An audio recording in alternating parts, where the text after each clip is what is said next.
Star Wars Squadrons gives you a lot of options when it comes to button remapping in-game.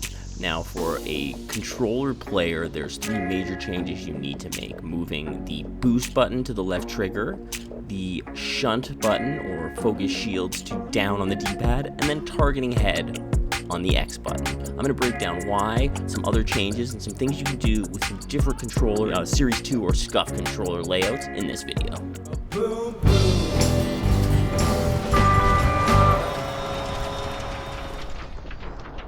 Hey, this is Time Bomb, and if it's your first time checking out the channel, hit that subscribe button to catch all the updates. Thanks a lot for joining me here today. I'm going to go over something that is kind of very individual, I think, to people, more so than many other games. How you set up your controller. Now, I'm on the Series 2, so this may not be for everyone. I think that some of these ideas, though, you should definitely consider doing. I think some of them are the most important changes you can make. Okay, first of all, obviously having boost on your trigger. Okay, you got to have that. Now, what I do is I have two boost buttons. I have a boost on my left trigger, and I also have a boost on my left bumper. I obviously control throttle and roll with my left stick. All my power management is on the D-pad. I'm console controller, so I'm using basic power management.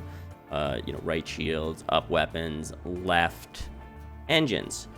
But on the back, on the paddles on the back here, see them? See them very well. On the left one, the left lower, I also have a power to engines button. So I do this thing where I'm just basically, oh shit, clicking that. I'm basically hitting the power management on the D-pad, and then on the back of the controller, I'm hitting the weapons one. I'm not kind of doubling up on those two, and it just gives me a little bit more freedom time to make adjustments wherever to roll or to use that wherever I need to be, or I can get ready. I can use the D-pad still, but it just gives me an option with my thumb there where I don't have to be hitting the next one. I can do whatever. Take my thumb off the D-pad and do whatever needs to be done with it. Usually it's staying on the D-pad though, but if it does need to move, it does give it a bit of freedom by having that button.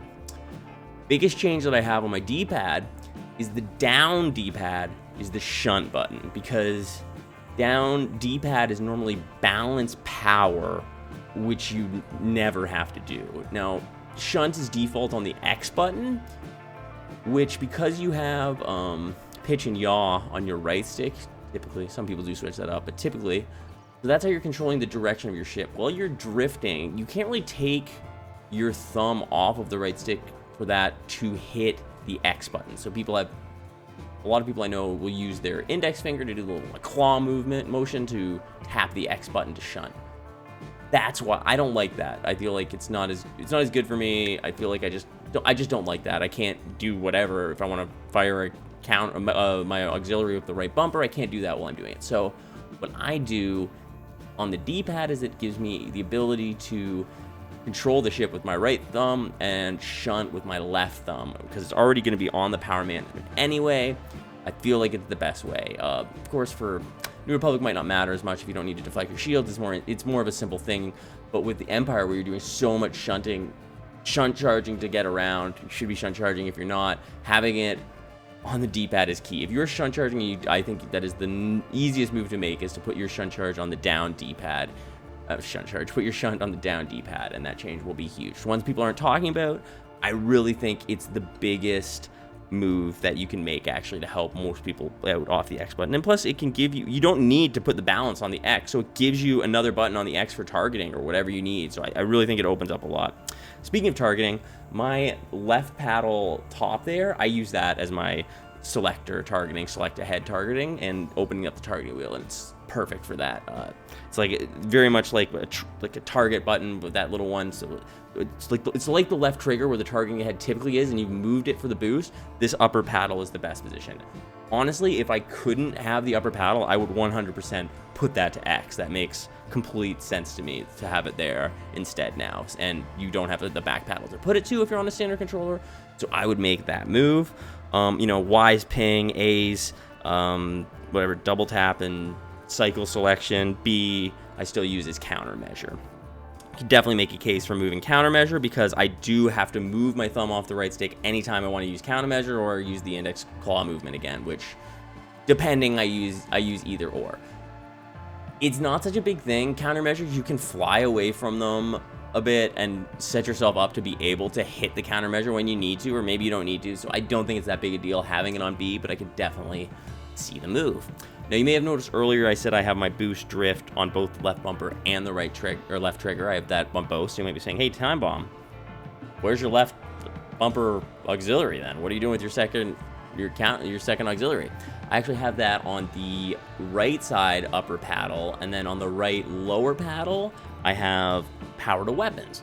So I think that kind of makes sense because now all of my weapons are on the right side. The right trigger is the trigger, laser fire, right bumper is the second aux or first aux, one of the auxes, right bumper aux, and then the upper paddle there and the weapons engine. So all of my weapons are basically in a line on the back. So that just, to me, that makes sense anyway. It makes it very simple. I don't use my power management button on the back very often there for weapons. It's just not in the way that I do it, but it's good to have it. I could replace that button for sure if I wanted to.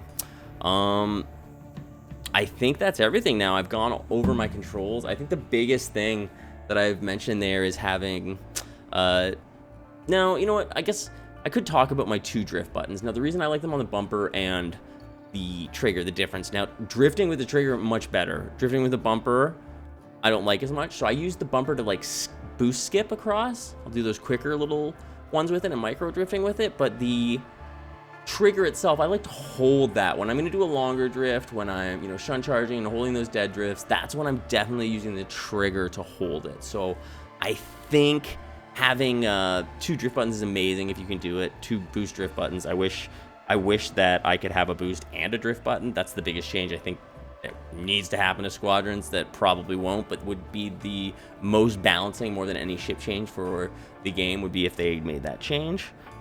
Won't hold your breath on that one. Looking at my controller again, I feel like that's all of my settings. Let me know if you have any questions. I think the Series 2 is totally worth it, or the Scuff controller. I would basically do all of these things. The only thing that I would do different on a standard controller is I would only have 1 boost and drift button. I wouldn't have it on the bumper. That would be the only change that because I couldn't have 2, I don't think, on a standard setting it up that way. On Xbox anyway, without any, I don't know, any apps or some weird thing. Anyway, so I don't know, but that's the only difference I would have is I would have my auxes on both the bumpers instead of having the extra one, and then I would put my targeting ahead on the X button, my shunt on the down, boost drift on the left trigger, pretty much all standard other than that, and call it a day. That's what I would say, but people have different opinions. They like to do different things, so I want you to let me know in the comments what you think of my mapping, what you do differently, what you think I should do differently, what other people think. So just running that all by you. Really appreciate you checking out the video. I'm Time Bomb. You guys are awesome, and I will catch you guys later. Boom, boom.